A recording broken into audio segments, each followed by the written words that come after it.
Şimdi zaten zaman itibariyle çok daralan bir zaman dilimindeyiz.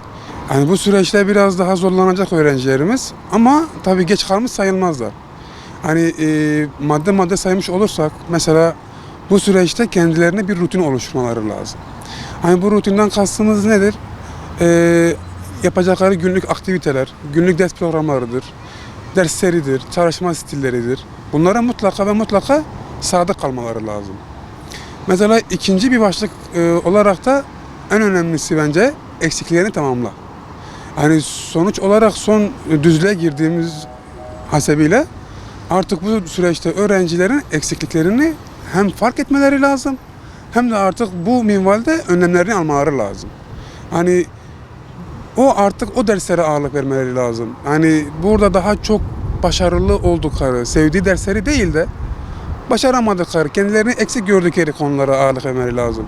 Başarılı gördükleri dersler onları mutlu eder ama fayda sağlamaz. Hani o yüzden bizim amacımız buradaki eksikliklerini tamamlamak üzere.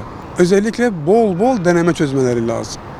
Çünkü artık son süreçteyiz. Konu anlatımından, konu anlatımındansa soru çözümü deneme usulü olarak çok daha verimli olacaktır. Hem bu şekilde bu son düzlükte sınava adaptasyon sürecinde de sıkıntı yaşamazlar. Çünkü artık öğrencilerimizin o sınav stresi, sınav anındaki o kaygıları ayyukaya çıkmış durumda. En azından bu süreçte ne kadar çok deneme çözerlerse bu süreçteki o deneme çözme alışkanlığından dolayı sınavdaki o kaygıları da daha minimum seviyeye inecektir. Mesela bir diğer maddemiz odaklanmaları.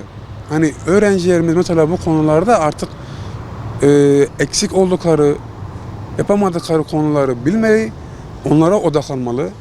Nerede, nasıl hatalar yaptıklarını artık kendileri farkında olmalı ve kendileri yapabiliyorsa kendileri, yapamıyorsa da bir uzman yardımıyla o hatalarını minimize etmeleri lazım. Sabah kalkma düzeni. Artık sabah erken kalkma düzenlerini oluşturmaları lazım mutlaka. Hani çünkü diğer türlü günün bir kısmını uykuyla geçirmesi, hani sabahleyin geç kalkması, geceleyin geç yatması, yani bu çocuktaki o bütün ders çalışma programını, verimini minimize eder, minimuma düşürür. Bu süreçte zaten Allah Resulü sallallahu aleyhi ve sellem'in de bir hadis-i şerifi var. Hani sabahta bereket vardır. Hani hakikaten biz insanlarımız sabahtaki o bereketi öğrencilerimiz sadece bunu iş anlamında, rızık anlamında değil. Öğrencilerimiz sabahleyin kalktıkları zaman sabahın o feyzini, bereketini mutlaka ve mutlaka hissedeceklerdir, göreceklerdir.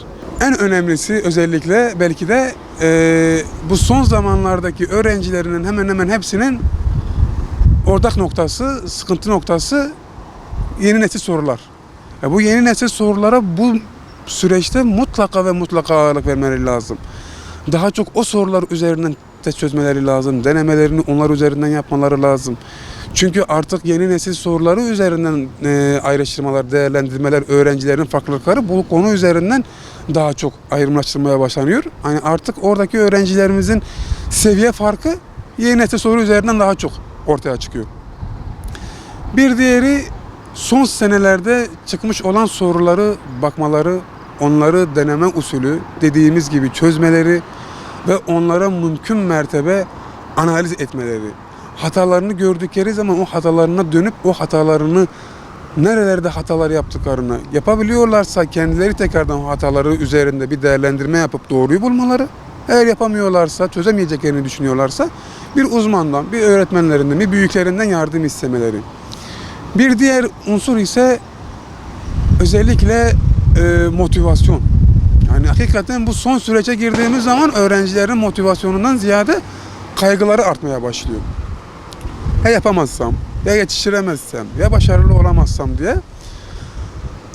Bu durumda da öğrenci kendini motive edebilmeli. Kendi kendine bazen teşvik edici sözler kullanabilmeli. Ben yapabilirim, zamanım var, geç kalmış değilim.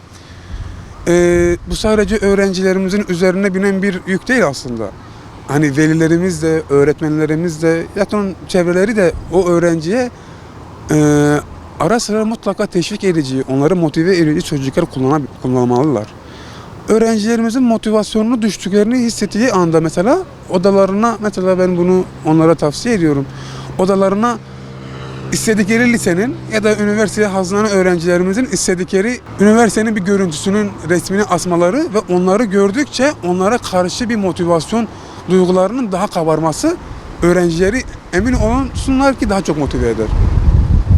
Bir diğeri ise o odanı yalınlaştırma. Telefon, tablet, gürültü ve rahatsızlık verecek her türlü materyal o çocuğun orada motivasyonunu alt üst eder, allak bullak eder. Bu durumda bu son 3 hafta, 4 haftalık süreçte öğrencimiz kendi çalışma odasını ne kadar böyle o ambiyansa uydurabilirse emin olsunlar ki o verimi çok ve çok daha fazla alacaklardır. Son zamanlara girme hasebiyle biz de son madde olarak da hani öğrencilerimiz bu süreçte yedikleri içtik yerine biraz daha özen göstermeleri lazım. Çünkü hani artık rahatsız edici, onu rehavete sürükleyecek ya da çok yediği zaman onu rahatsız edecek o tür besinlerden veyahut onda herhangi bir hastalık peydah edecek dış ambalajlı ürünlerden mümkün mertebe uzak dursunlar. Çünkü bu süreçte yakalanacakları bir hastalık, bir istenmeyen bir durum onların bu çalışma düzenine, verimine de mutlaka ve mutlaka sekte vuracaktır.